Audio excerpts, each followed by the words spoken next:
Pessoal, vou estar falando hoje sobre educação e tiveram aí os protestos no dia 30, né?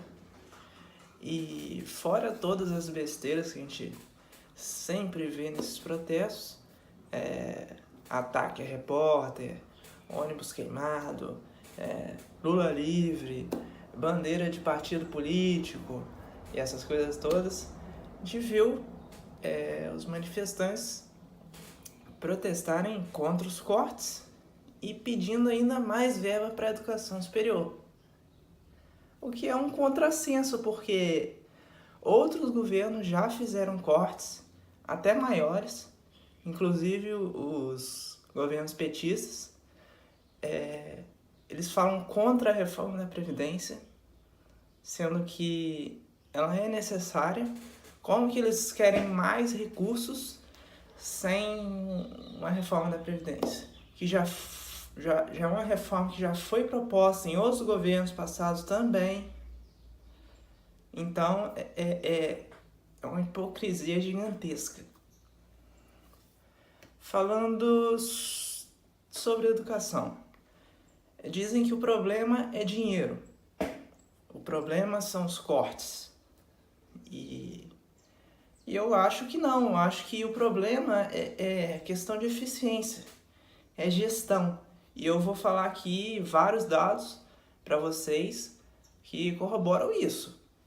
O Brasil, segundo dados do Banco Mundial, ele gasta mais que a OCDE em educação como um todo. Gasta cerca de 16,2% dos recursos públicos.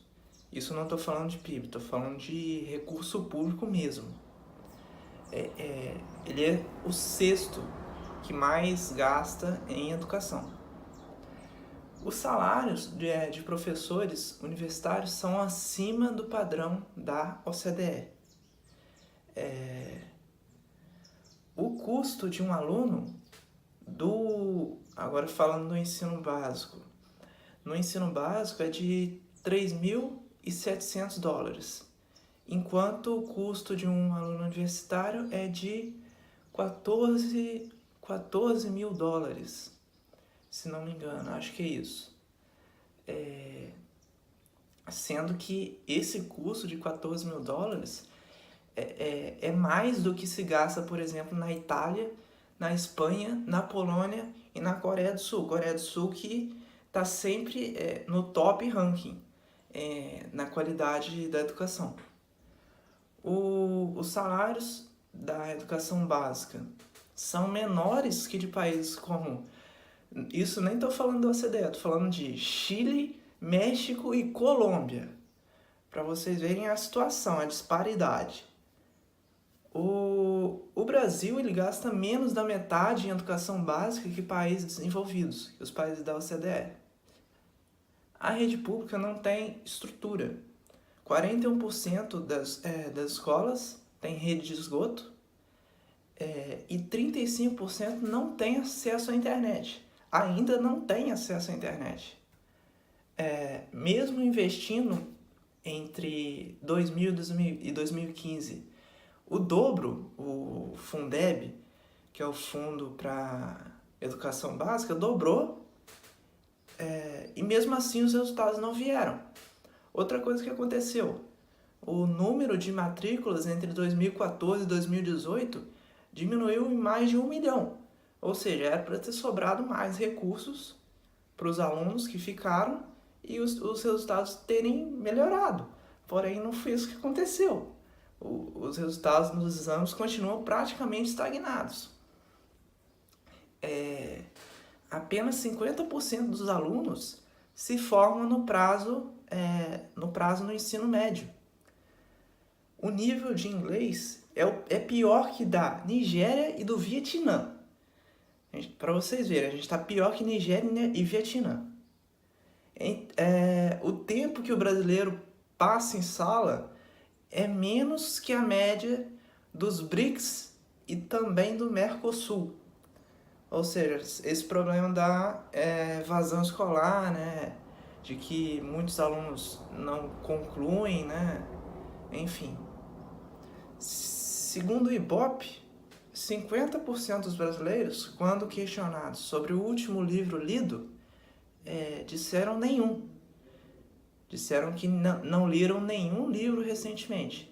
Isso daí foi, inclusive, saiu na mídia até. Foi recente isso. Tem uns 2 ou 3 meses, se não me engano. Aí a gente chega também no dado do analfabetismo, que até hoje estima-se que a gente tenha 50 milhões de analfabetos. No Brasil, isso. Isso porque os governos petistas tinham bandeira de pátria educadora. É a pátria educadora. Então, é um problema, claro, de gestão. E a gente tem que começar a procurar ter mais eficiência, tanto na educação superior quanto na educação básica. No ensino básico, você tem uma média de 1,5 não professor para cada professor. Muita gente que nunca entrou na sala de aula, propriamente dita, que está ali encostada. São servidores que estão aí encostados, praticamente sem muita função, e recebendo o salário esse dinheiro que poderia ir para a melhoria do salário dos professores, está pagando essa galera. Outra coisa, muita burocracia. A própria burocracia do Ministério da Educação já gasta muito dinheiro se perde aí.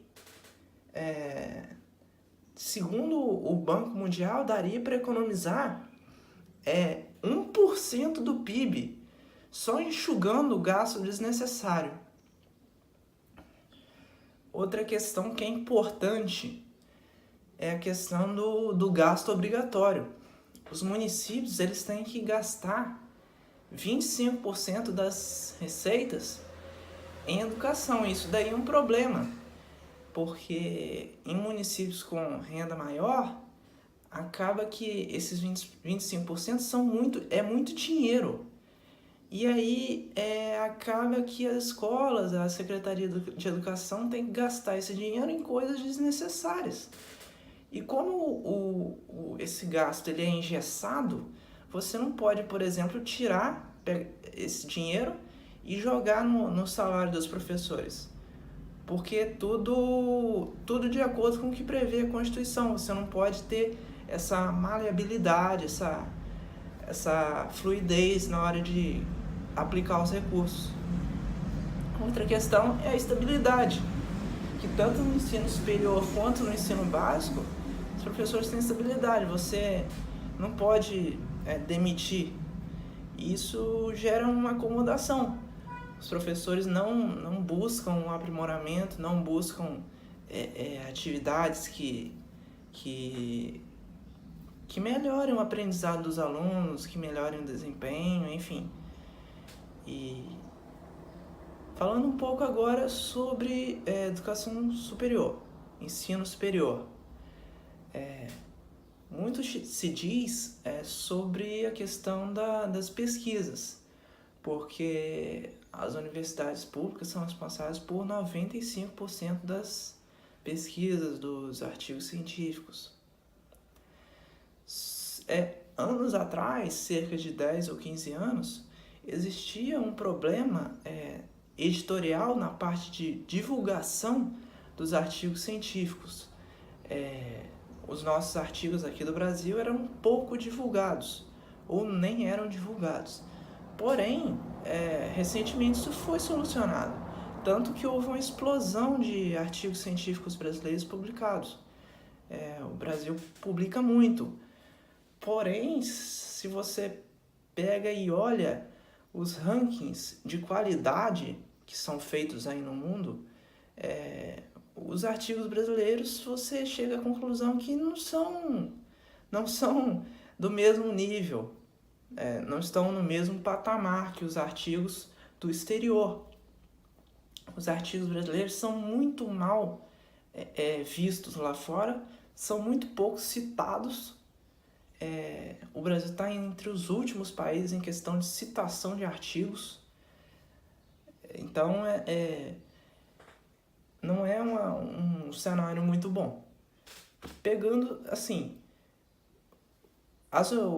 esse pessoal das universidades, eles também, né, sempre ficam pedindo mais recursos, com base nesse dado de que 95% das pesquisas são feitas pela universidade pública.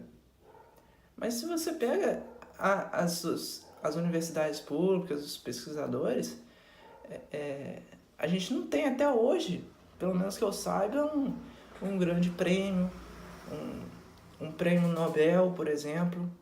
A gente não tem até o dia de hoje premiações para as universidades públicas. Então é complicado, eu realmente não entendo por que eles ficam pedindo tanto recurso e não entregam quase nada. Segundo também o Banco Mundial, muito dinheiro é desperdiçado, né, no ensino superior, e daria para economizar 0,5% do PIB só enxugando despesa. Partindo agora para a questão dos estudantes. Segundo estimativas aí, cerca de 20% dos estudantes estão nos 40% mais pobres. E cerca de 65% dos estudantes estão nos 40% mais ricos. Olha só que coisa absurda. No Brasil, onde se paga mais imposto em comida, no consumo, ou seja, os pobres pagam mais impostos. Chega na universidade, eles não, mesmo com as cotas, não têm acesso. Quem frequenta são os ricos. A gente tem que acabar com isso daí. A gente tem que trazer a moralidade para o ensino superior. Outro problema é a estabilidade também. Que se você tem essa questão da estabilidade, você não incentiva, você acomoda os professores não buscam o seu próprio melhoramento, a formação continuada, etc. Outro problema, a influência da política nas universidades, que a gente sabe também que é um problema que não é de hoje, que de fato não influencia decisivamente na qualidade do ensino, mas influencia. É muito prejudicial essa ideologização das universidades públicas. No Brasil, a gente tem esse fosso gigante que separa o ensino básico do superior. Quem tem um diploma universitário ganha, em média, 144% a mais do que quem tem um diploma até ensino médio, por exemplo. E aí a gente chega na parte das soluções. A gente tem, na minha opinião, que dar oportunidade para as pessoas escolherem. Por que, por exemplo, que se cobra imposto sobre escola particular? Por que isso? As pessoas têm que ter mais liberdade para escolher se ela quer ir para a parte privada ou para a parte pública. Outra solução, mais disciplina nas escolas, nas universidades, que também é um problema que existe.